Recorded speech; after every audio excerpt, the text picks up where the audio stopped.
wabarakatuh. Perkenalkan, kami dari kelompok 6. Saya Krisa Fipera. Saya Nabila. Di sini kami akan menjelaskan materi tentang penskolaran uraian dan pilihan ganda penskolaran angket. Yang pertama di sini tuh ada latar belakang, yaitu penskolaran merupakan aspek penting dalam evaluasi pembelajaran karena hasil skor menjadi dasar pengambilan keputusan berkaitan dengan pencapaian kompetisi peserta didik. Penskolaran juga tidak hanya berperan sebagai proses penghitung nilai, tapi juga sebagai alat strategis dalam meningkatkan mutu pembelajaran melalui umpan balik yang akurat dan objektif. Dan selanjutnya di sini ada landasan teori. Yang pertama yaitu penskolaran. Penskolaran merupakan proses penting dalam evaluasi pembelajaran yang berfungsi untuk mengubah hasil penilaian, seperti jawaban atau kinerja peserta didik. Sedangkan penskolaran uraian itu merupakan proses pemberian nilai terhadap jawaban peserta didik yang berbentuk uraian atau esai, di mana jawaban tidak hanya berupa jawaban singkat atau pilihan yang sudah disediakan, melainkan berupa penjelasan analisis atau deskripsi yang harus dievaluasi secara mendalam. Yaitu tentang penjelasan penskolaran soal pilihan ganda, yaitu adalah proses pemberian nilai atau skor berdasarkan jawaban yang dipilih peserta didik dari beberapa alternatif jawaban yang tersedia, di mana hanya satu jawaban yang benar atau paling tepat. Dan penskolaran angket juga, yaitu merupakan proses pemberian nilai atau skor terhadap jawaban dari responden yang diperoleh melalui instrumen angket atau kuesioner. Nah, angket itu sering digunakan sebagai alat pengumpulan data untuk menilai sikap, pendapat, persepsi atau preferensi individu terhadap suatu topik tertentu dalam bidang pendidikan maupun penelitian sosial. Ini ada pembahasan. Yang pertama itu ada prinsip dan prosedur penskolaran soal uraian agar penilaian lebih objektif dan reliable di SDN 2 Kertawinangun. Penilaian untuk soal uraian di SDN 2 Kertawinangun itu berlandaskan pada gagasan bahwa setiap penilaian harus merujuk pada materi inti yang terdapat dalam kurikulum.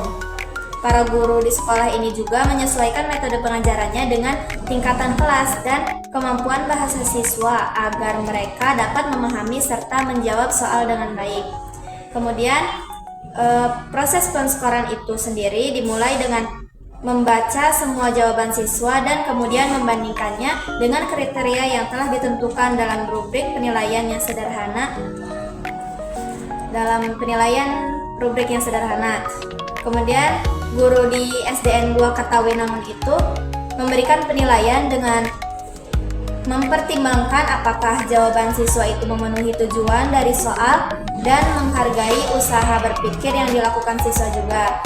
Dengan cara ini tuh hasil penilaian menjadi lebih dapat diandalkan karena mencerminkan kemampuan siswa yang sesungguhnya dan konsisten di antara siswa. Di dalam sini pembahasannya juga ada kelebihan dan kekurangannya.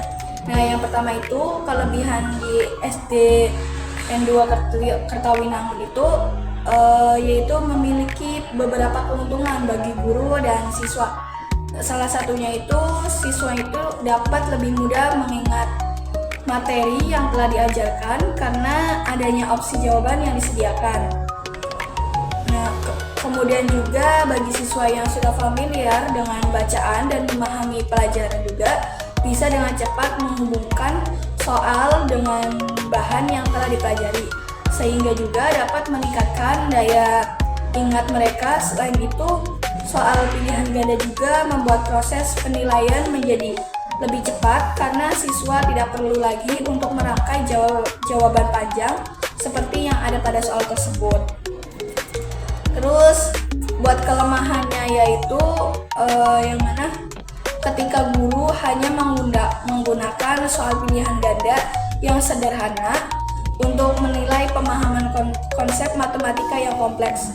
Nah, siswa itu cenderung hanya menghafal jawaban tanpa memahami proses penyelesaian soal.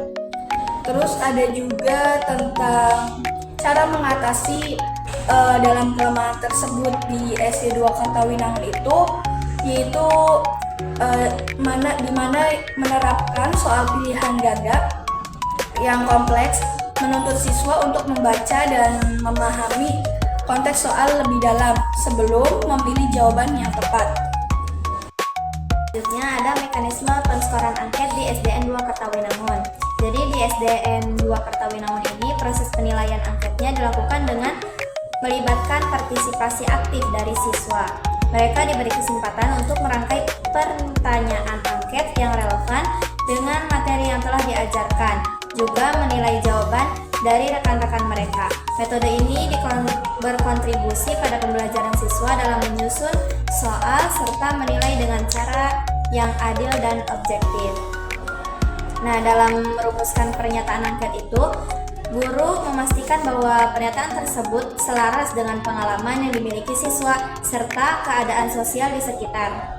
Sambil tetap mengikuti kurikulum yang ada, tujuannya adalah agar pertanyaan yang dilakukan benar-benar mencerminkan pengalaman pada perspektif siswa secara akurat. Kemudian, tantangan yang sering muncul itu seperti kurangnya pemahaman siswa dalam menilai jawaban.